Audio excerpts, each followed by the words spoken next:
ये लूटने वाला मेडिसिन रैकेट किस तरीके से एक्सपोज हुआ है, जी न्यूज ने बड़ी मुहिम चलाई थी। किस तरीके से जनता को लूटने का काम किया जा रहा है, उसी से जुड़ी हुई है बड़ी मुहिम जी न्यूज की।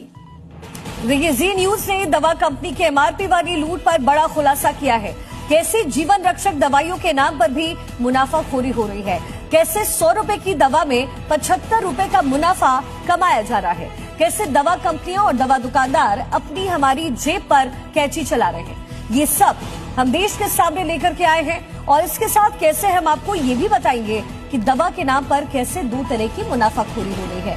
एक तो ज्यादा कीमत पर दवा बेची जा रही है, दूसरी तरफ नकली दवाएं भी धड़ल्ले से बेची जा रही है। और इसी बीच एक बड़ी खबर आपको बता दें, मेडिसिन रैकेट पर बहुत बड़ा खुलासा हुआ है। जी न्यूज ने बड़ा खुलासा किया है, ज्यादा कीमतों पर दवाइयां बेची जा रही हैं। दवा के एमआरपी वाली लूट का पर्दाफाश हुआ है। दवा कंपनियों की लूट पर ये बड़ा खुलासा जी न्यूज की तरफ से हुआ है। लगभग 100 रुपए की दवा और 75% का गेन उन दुकानदारों को जो ये दवा बेच रहे हैं। लेकिन ऐसा क्यों हो रहा है और इसके पीछे की वजह क्या सरकार तक पहुंच पा रही है? क्या सरकार इसे रेगुलेट करने की कोशिश करेगी? और ये जो धड़ल्ले से मेडिसिन प्राइस हाइक चल रहा है, उसके पीछे की वजह क्या है और कंज्यूमर्स आखिर इसे क्यों झेल रहा है?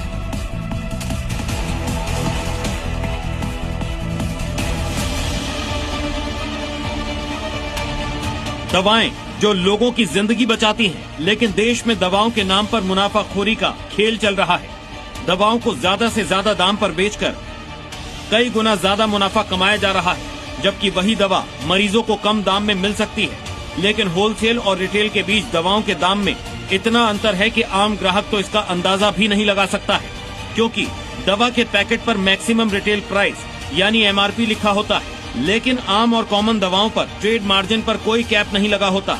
इसीलिए दवा कंपनियां एमआरपी मनमाने तरीके से तय कर देती हैं और मुनाफाखोर मरीजों से दवाओं का मैक्सिमम प्राइस वसूलते हैं। दवा कंपनियां मरीजों से कैसे लूट करती हैं, आज हम इसका सबूत देंगे और आपको बताएंगे कि कैसे आम कीमतों वाली दवाएं भी अधिकतम दामों पर बेची जाती हैं। दवाएं महंगी तो हुई हैं, लेकिन कुछ मुनाफाखोरों के लालच ने आम और गरीब लोगों के लिए कैसे मुश्किल खड़ी कर रहे हैं, इसको समझने के लिए बिलिंग का ये खेल समझिए। हमने होलसेल मार्केट से 7 दवाइयां खरीदी, जीएसटी मिलाकर, जिसकी कीमत 380 रुपए पड़ी।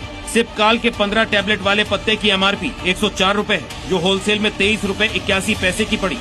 लेकिन कुछ किलोमीटर की दूरी पर रिटेल में यही टैबलेट हमें मैक्सिमम प्राइस यानी 104 रुपए में मिली। यानी दुकानदार मरीज से एक दवा की कई गुना ज्यादा कीमत वसूल रहे हैं। मुनाफाखोरी का खेल समझने के लिए जी मीडिया की टीम एक दुकानदार के पास पहुंची और जब उसने भी